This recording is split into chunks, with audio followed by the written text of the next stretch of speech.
गणपते तुभ्यं नमो गणपते तुभ्यं नमो गणपते तुभ्यं नमो गणपते तुभ्यं। जीवन में राम क्यों जरूरी हैं और जीवन में राम कथा का क्या महत्व है, मैं आज की सभा का आरंभ गुरुदेव सर्वश्री आशुतोष महाराज जी के एक उद्घोष से, एक वाक्य से करना चाहूंगी। गुरुदेव ने कहा, याद रखना प्रभु श्री राम जी की कथा, प्रभु श्री राम जी का चरित्र आपको आपके प्रश्नों का उत्तर नहीं देता है, बल्कि आपको आपके प्रश्नों का समाधान प्रदान करता है। वो आपको समाधान देता है।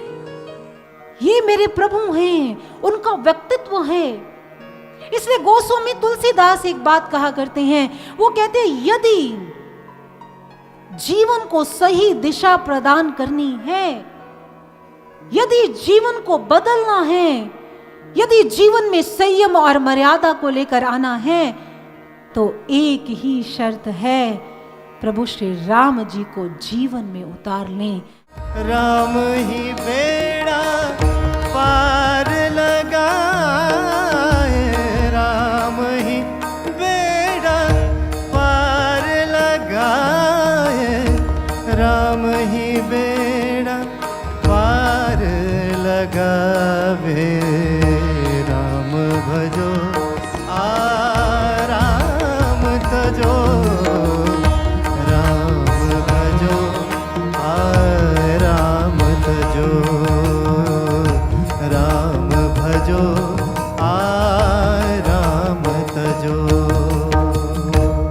यदि मैं एक पंक्ति में रामचरितमानस को परिभाषित करना चाहूं, तो मैं यही कहना चाहूंगी कि रामचरितमानस वास्तव में नर से नारायण होने का सेतु है। और जब भक्त गुरु की कृपा से दिव्य चक्षु के माध्यम से अपने भीतर राम को देख लेता है, तो वो कबीर की तरह कहता है, मैं राम को जानता हूं, मैंने राम को देखा है, मैंने उसका अनुभव किया है।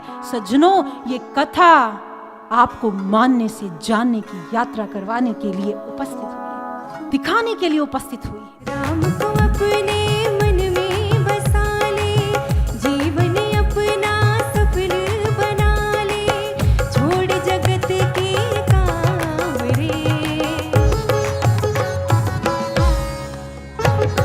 राम राम राम भजो राम राम रे, राम राम राम भजो राम राम रे, राम राम राम भजो राम राम रे, राम राम राम भजो राम राम रे। आप और मैं और सारा चंडीगढ़ आज बहुत सौभाग्यशाली मानता है कि प्रभु श्री राम की कथा का आयोजन दोनों संस्थाओं के द्वारा दिव्य ज्योति और राम कृपा आयोजित किया गया। और हमारा सौभाग्य है कि साध्वी श्री भारती जी यहाँ आपको और मुझे इस कथा से जोड़ने का प्रयास उनकी संपूर्ण टीम के साथ इस शुभ कार्यक्रम को यहाँ आयोजित किया।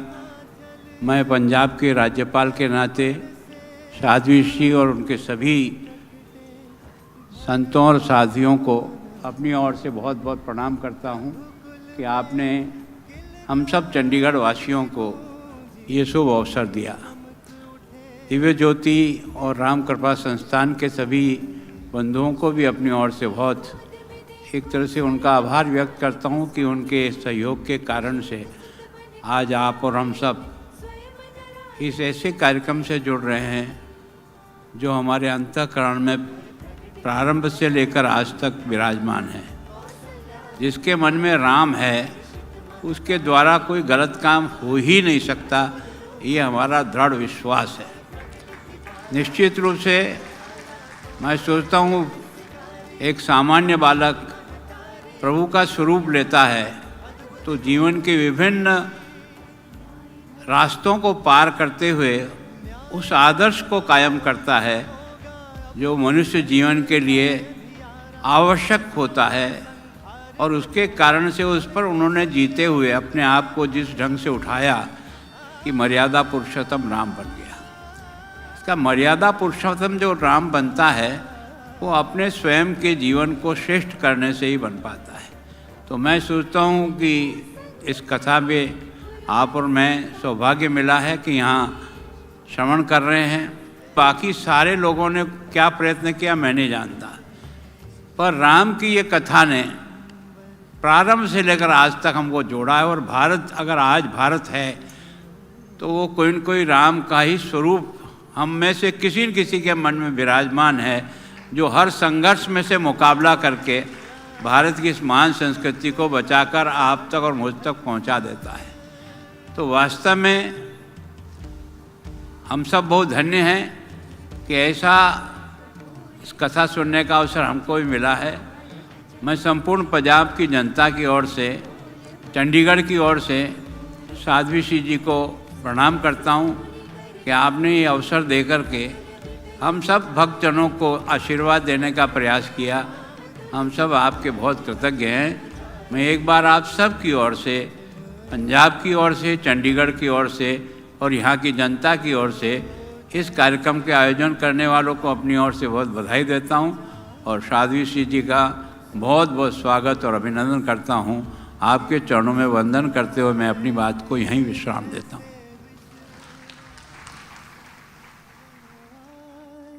एक बार आप यहाँ आ जाते हो तो आपका जाने का मन नहीं करता। इतनी अच्छी कथा करते हैं, इट इज अनबिलीवेबल, सोचने से भी ऊपर है। जो हमारे साध्वी थे जो बता रहे थे, तो उनके वाइब्स और जो बोलने का तरीका वो अट्रैक्ट करने वाला था, तो इसलिए बहुत बढ़िया लगा। और हम तो रोज प्रयास करेंगे कि हम समय निकाल कर रोज आएंगे। जो आज का प्रोग्राम है वो तो भव्य प्रोग्राम हुआ है। मैंने पहली बार अटेंड किया, कल्पना से ऊपर था। यूथ के लिए इतना अच्छे से ये चीज जो तैयार करी है ना कि आने वाले बच्चे खुद आना चाहेंगे, वरना आजकल की यूथ के लिए बहुत मुश्किल है इन चीजों के साथ जुड़ना। It was a divine experience. We thoroughly enjoyed the katha, and apart from katha, the program was very very well organized. बहुत ही आनंद आया और जो बीच में भजन भी चल रहे थे उससे तो और समा बन गया। And in the coming days, definitely we are going to come and enjoy this Ram Katha. इससे पहले जितनी भी कथाएं हमने यहाँ 34 में सुनी उन सबसे कमाल की थी और यहाँ का एडमिनिस्ट्रेशन अरेंजमेंट बहुत अच्छा लगा। I am highly impressed. कुछ भाव ऐसे होते हैं जो बताए नहीं जा सकते। देखना चाहिए राम है क्या। राम हमारा अर्थ है, हमारा समर्थ है। It was a wonderful experience. It's very very very important for today's generation. After coming to this place तो हमें लगा कि हमें अपने साथ बच्चों को भी लेके आना चाहिए था। आज कथा में बहुत आनंद आया, बहुत आनंद। मन में बड़ी शांति हुई सुनकर। रोज कोशिश करेंगे कि हम रोज आएं। हम अयोध्यावासी है, ये कथा कभी ऐसी कथा पहली बार सुना हूँ। इतना आनंद आया कि पूरा पंडाल राममय हो गया। इसी प्रकार से 7 दिन हम कथामृत का रसास्वादन करेंगे। पूरी मतलब ऐसे लगता था कि जैसे हम राम जी के पास ही बैठे हैं। और इनका जो साउंड था ना, वो तो इतना दिल को उतर रहा था ना, कुछ मैं बयान नहीं कर सकती उसके बारे में। ऐसी व्यवस्था कहीं नहीं देखी। मेरे लिए फर्स्ट टाइम था, बट बहुत अच्छा था। फर्स्ट टाइम आया है, लेकिन अब दिल करता है कि रोज आए। इतना अच्छा लगा। राम कथा सुन के बहुत अच्छा लगा और यहाँ पे काफ़ी अच्छे से जो है प्रिपरेशन किया गया। It's been a long time to visit any function like this, any event like this. So it was overall a great event. ऐसी कथा का आयोजन होता रहना चाहिए।